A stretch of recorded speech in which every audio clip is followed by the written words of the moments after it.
Hi, I'm Sharon Siar. I'm today's host of the LLC podcast, and it's an honor to introduce listeners to inspiring women who are making a real difference in logistics and in the workplace. With the LLC podcast today, you're going to hear an inspirational story, both personal and professional, the backgrounds that helped our guests to get here today, and how we empower others, and especially women. And so today, I want to introduce you to Nicolle Ketcham. She is the Director of Sales and Marketing at Masterplan in Dallas. She oversees national sales and marketing operations. So Nicolle, why don't you tell us more about what you do and about your background? Yeah, absolutely. So I actually grew up in North Texas, and my mom was a teacher, and I wholeheartedly believe we do not pay our teachers enough. And I so from agree. an early age, exactly. And so from an early age, it was, oh, you want a car? Go get a job. You want a cell phone? Go get a job. You have to work hard if you want to have these things in your life. So, as much as I think my mom deserved to make more money, it actually instilled some really great values in me at my core about we have to go out, work hard if we're going to get the things that we want in our life. So we have to stand up for those. So I actually went to college at Texas Tech, got degrees in marketing and management.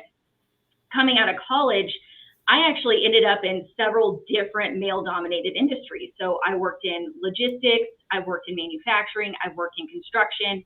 And so often, one of the key themes I've seen in those industries is that there is a shortage of new people coming into those industries, which is so important because they're key foundations to making sure our economy keeps going and is moving forward.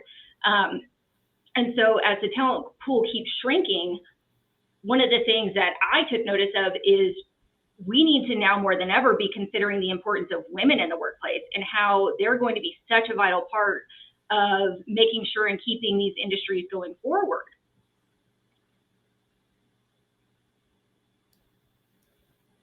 Well, one of the things, just so everyone knows, Nicolle and I have worked together in the past, not where we were in different roles. She did not work for me. We worked together in a company several years ago, a large company. And one of the things I liked about Nicolle was that she was always there to help, not just in her work capacity, but on a personal level too. And that's one of the reasons we wanted to talk today about how we can help the younger women get into our industries, empower them to love what they do, grow in the companies, and have a future. And like Nicolle said, we've been in these male-dominated industries, both of us, so we understand what women go through. It's really hard to take that next step if you're not given opportunities. Oh, absolutely, especially for sales and marketing. It's such a central hub. We touch all the different aspects and parts of a company. And so one of the passions I actually got out of my role and working with the various people in all these different parts of the organization is culture. Creating a culture that embraces diversity and inclusion is especially important as we empower the next generation and as we empower women. We want everyone to feel like they have that seat at the table.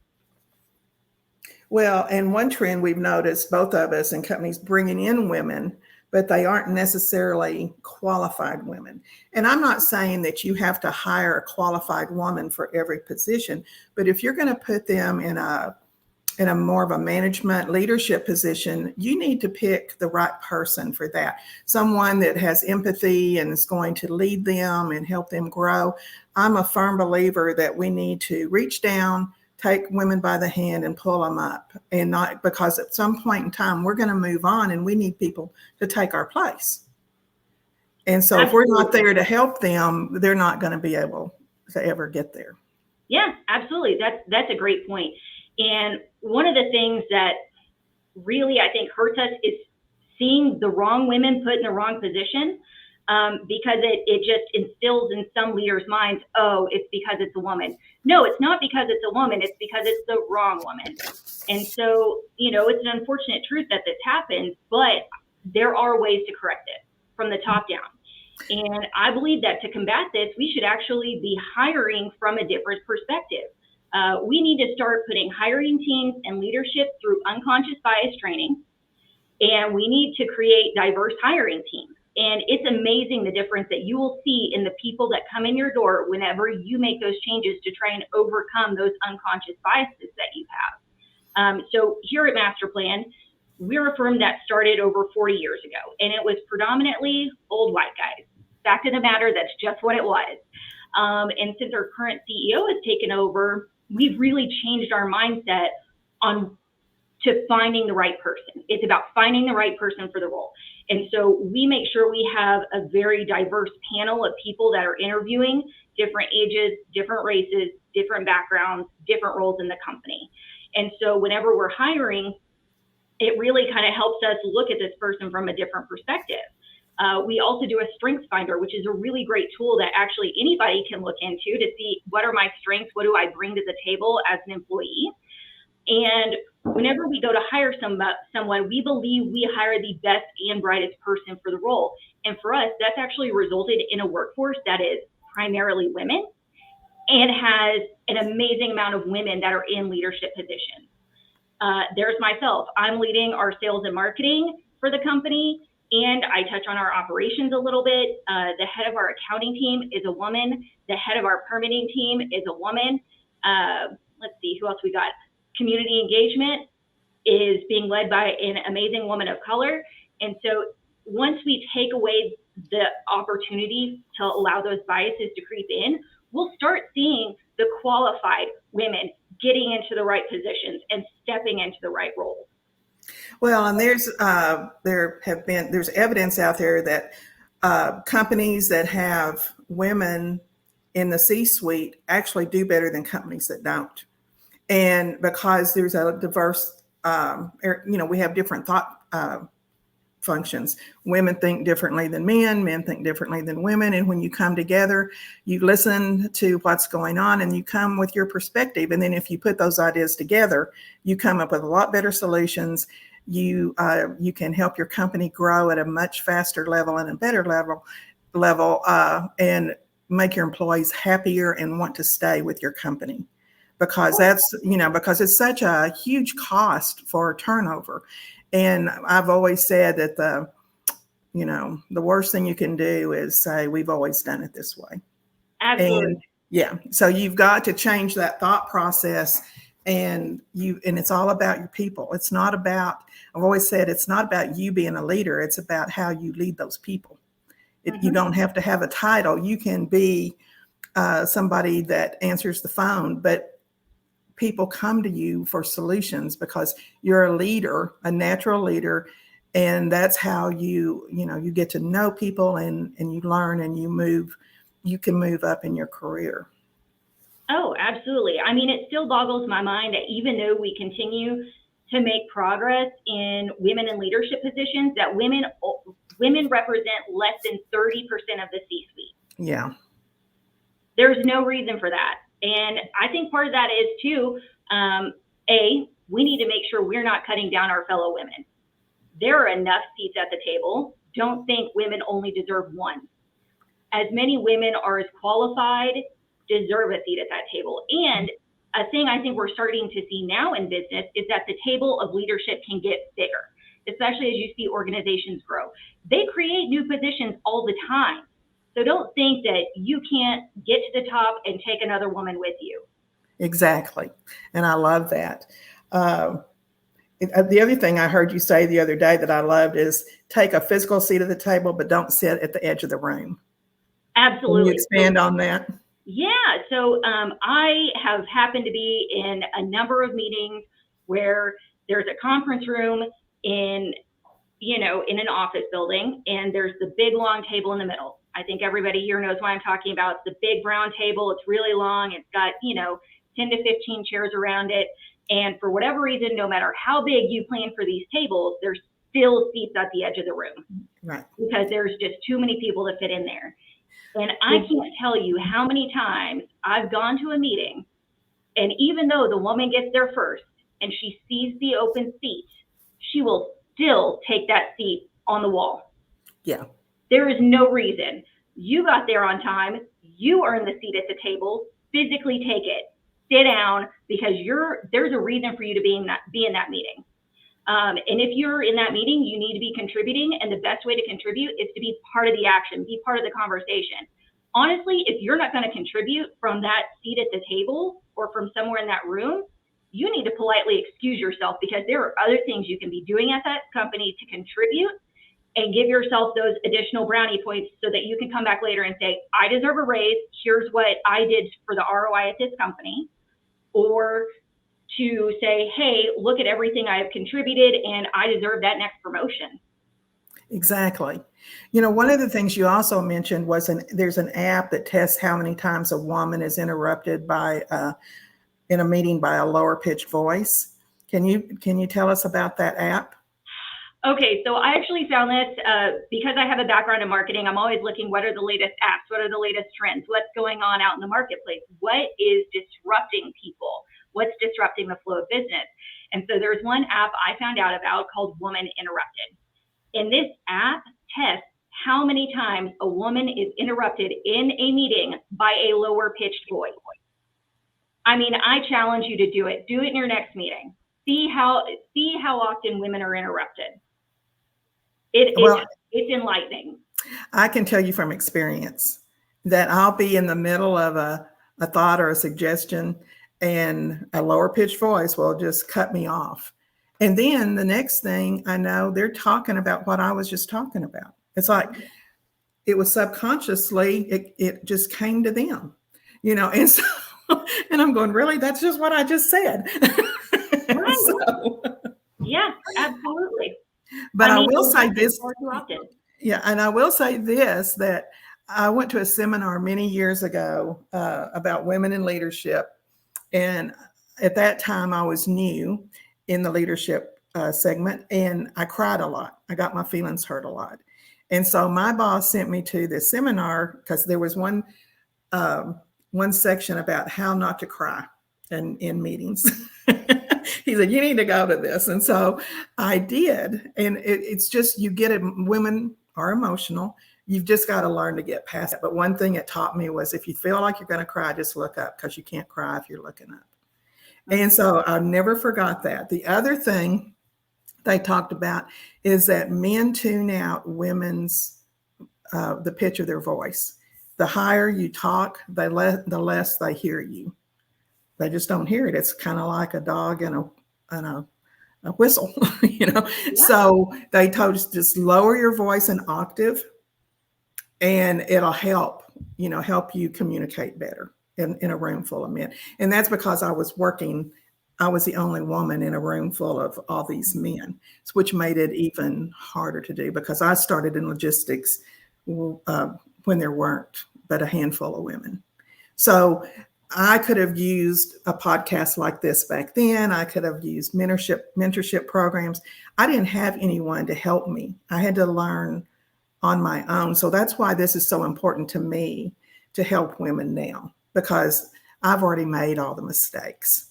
And I mentioned the other day in one of our podcasts that it took me a really long time to find my voice. And so that now that I have it, I want to use it. And we should all use our voices and not be afraid, because you're just as good as anybody else. Absolutely. And you actually reminded me of an interesting fact. I didn't even think about it until it was pointed out. Men get emotional too.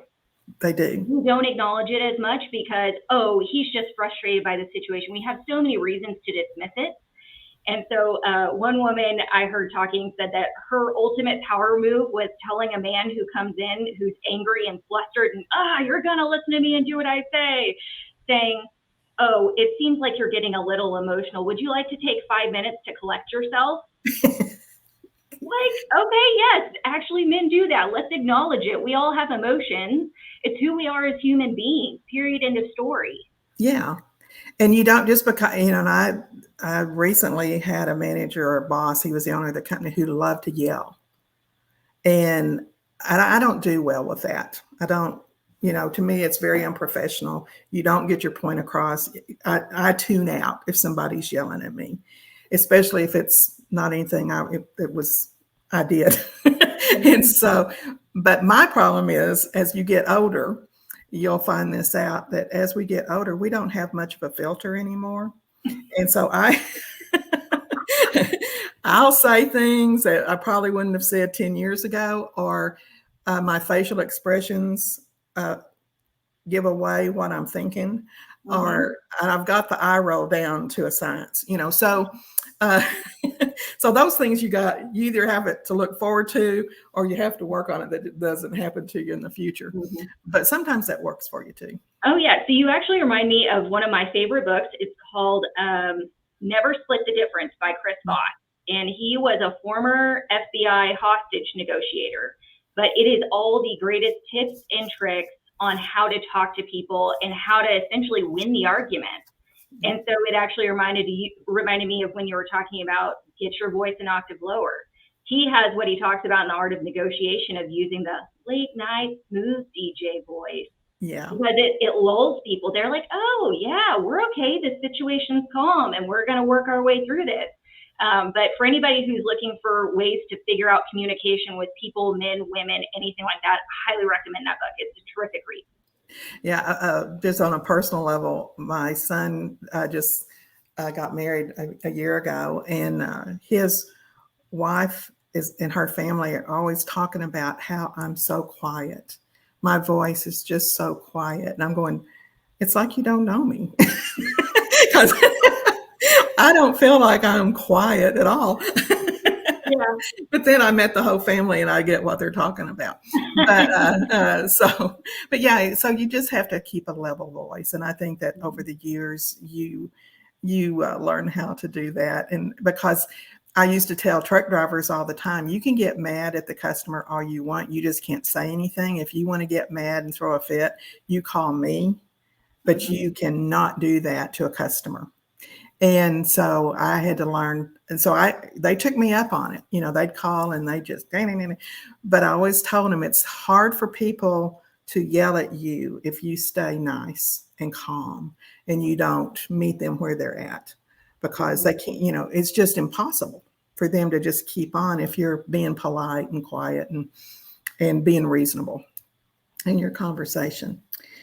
So Nicolle, what do you think and how do you feel? What are the ways companies and individuals can make a difference for the next generation coming up? What do you think we've learned and what we need to do for the future? Well, part of the thing is we need to be making actionable changes right now. So I'm sure people are out there thinking, okay, I'm listening to this podcast. I love what people are saying. I totally agree with everything, but what do I actually do? How can I implement something to change the future?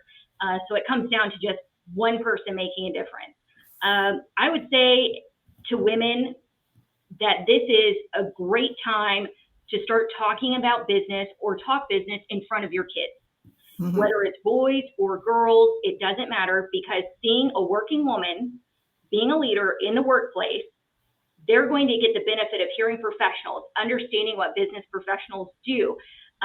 Especially if you have a family-owned business, start them early so that they can understand all the different aspects of the business. It's never too early.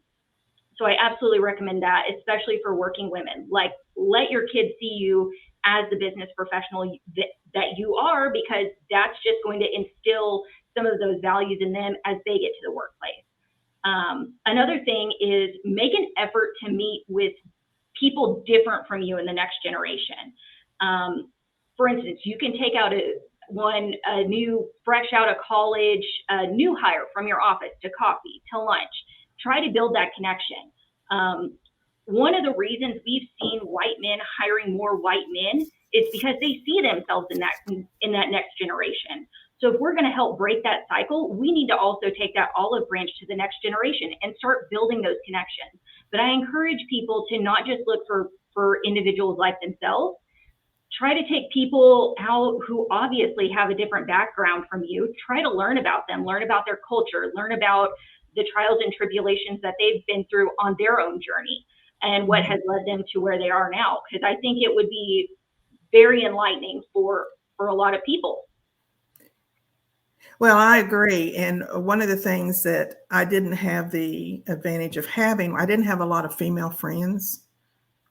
when I was, in my earlier career, because there were no females in the industry. And of course, I had friends at church, but not anybody that understood what I was doing. So I feel like you need a tribe of women that will push you, support you, let you know, be honest with you, let you know if you're doing something wrong, if you have the wrong attitude. Find a mentor. When I interviewed a young woman a few years ago. She came in for just an hourly job. Well, I've been doing this a long time, and I thought, why is she applying for this position? So I started talking to her a little bit more, and I said, I want you to just wait a few minutes. I'll be right back. So I went and got another manager, and I said, I want you to talk to her and see I don't want to say anything. I just want you to tell me what you think about her. So he came back and he said, man, she's sharp. Said, she doesn't need to be in this position. We need to hire her in sales. And I said, it's exactly what I was thinking. So we talked to her some more. We ended up hiring her. What I found out was later is she was living in her car. She had a 3-year-old daughter. She was just out of an abusive relationship. She never let anyone know. But by doing one-on-ones and talking to her, I finally got it all out of her, what was going on. And so once I found out, then someone can step in and help. So don't just hold it in and think you have no one.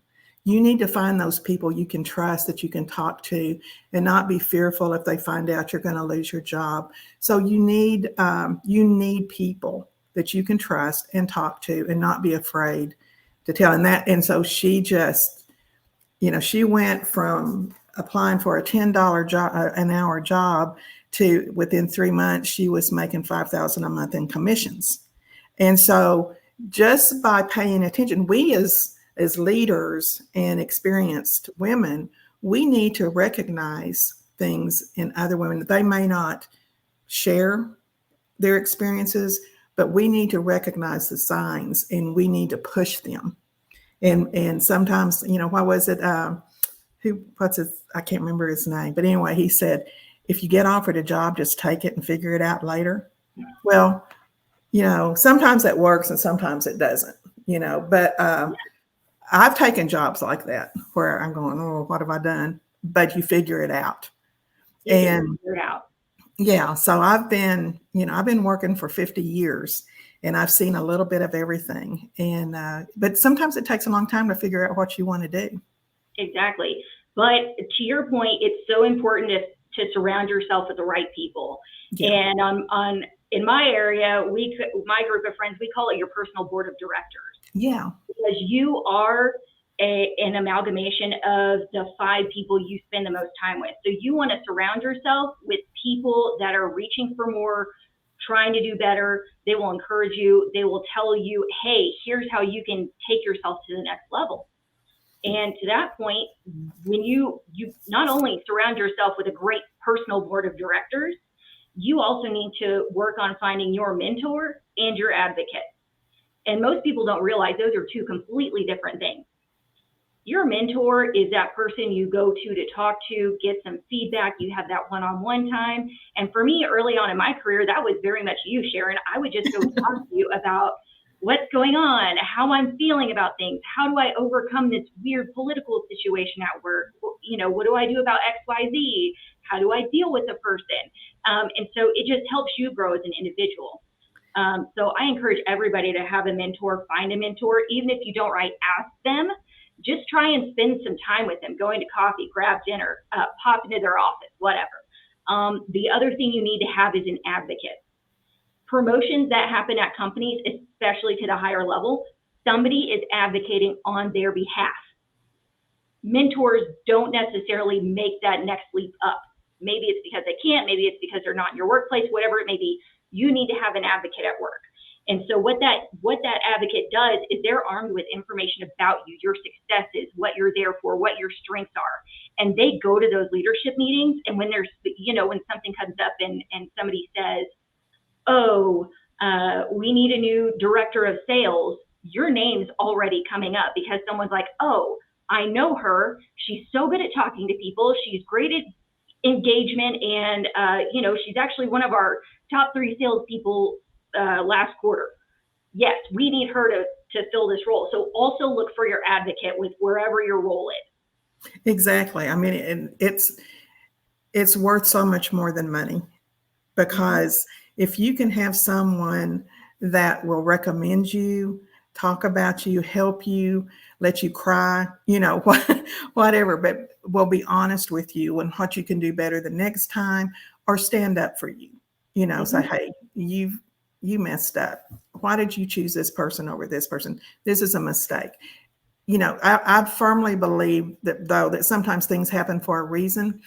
And because maybe you didn't get that position that time, because you went through that, you learn from it, the next time it could even be a better opportunity. So always take those opportunities as a chance to learn, grow from. And one of my old bosses, I've never forgotten, this was years and years ago when I was still in school and I was working at a bank, and he told me, Sharon, always hire people smarter and brighter than you. Don't be afraid that they're going to take your job. That's what you want them to do, because if they do a good enough job, you're going to move up and they're going to take your place. That's what you want to happen. And I've never forgotten that. And so I think that's what happens a lot of times with in leadership. They don't want too many people, as they feel like it makes them look bad, and it could hurt. They don't want to lose their job. Well, they're looking at it all the wrong way. So, well, thank you for saying that about me, Nicolle. Absolutely. So we're starting to run out of time. So let me ask you a question about what's the one life lesson you did or overcame, that fear you overcame that helped prop your career? Let's see. Such a tough thing, because I'm of the opinion that you are always learning, you're always growing, especially in marketing, because marketing changes all the time.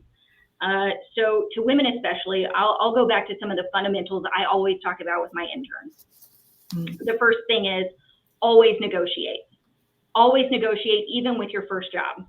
You are never going to lose out on a job for negotiating. If they're afraid of you negotiating, that's the wrong job. Run away right now. Yeah. So absolutely negotiate no matter what. And it's amazing. They actually have all these studies on the difference in trajectory between people who negotiate for that first job and people who don't, typically women. The second thing is to know your worth and know when it's time to move on. I've been in positions before where I went through multiple bosses, and unfortunately, I got to fill in for those when the people would leave and they're on the hunt for the next person. I was asked to fill in, to step up, to take that leadership role. Yet 5 bosses along, I'm still not being seen for that leadership role. And so at that point, I'm like, I know I'm worth more. I probably should have realized it a little bit sooner. But it's one of those things that clicks and you're like, I know my worth. I know what I bring to this organization, in ROI, in work ethic, in what I bring to the culture and community here. And so when it's time, be ready to go. Because if you look at it from the other perspective of the business, when it's time to let you go, the business isn't going to hesitate. They're ready. Exactly. So just on a lighter note, one last question, Nicolle, is on if you could have one superpower, what would it be and why? I would love to be able to read minds, just because I genuinely want to hear what other people have to say. And I love getting that from others. So one of my favorite quotes is actually one from Ted Lasso. It's, be curious, not judgmental. And so if we're going to overcome the divides, if we're going to overcome cultural diversity, if we're going to really truly bring people together from different backgrounds, from different cultures, from different genders, we need to be curious. We need to listen to other people. We need to understand. And so I would love to be able to read people's minds, because I feel like I would just grow so much as a person going, oh, I love that eureka moment. I love that. And think about what power you'd have with that. Yeah. Exactly. And actually, I want to leave you with one more quick story.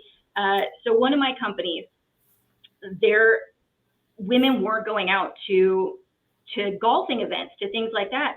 They're like, why are women not participating and showing up at these industry events?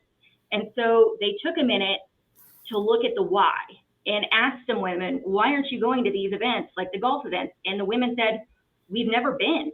We don't know how. And so they actually took a day at their company to take those women out to the golf course, teach them how to golf. They actually got to golf with leadership at the company. So not only are you building those relationships with the leadership between the women and leadership in the company, you're adding to the diversity, you're also getting women equipped with skills to feel comfortable to get out there in those places that they haven't been before.